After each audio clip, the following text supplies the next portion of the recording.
The mind is everything. What you think, you become. Hello mga Mars, welcome back again sa aking garden. And for today's video, we are going to feature a Graptoveria family of succulents known as Graptoveria superbum. The superbum succulents forms compact rosettes that can grow up 25 inches wide, with the leaves tightly packed together, creating a visually appealing arrangement.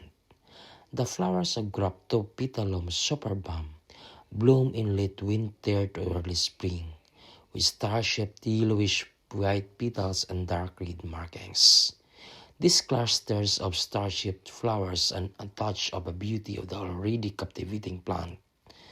And as the plant matures, it may produce offsets, also known as pups, which can be separated and propagated to grow new plants. A lovely blush to lavender rosettes that, like its Latin name, it is quite incredible.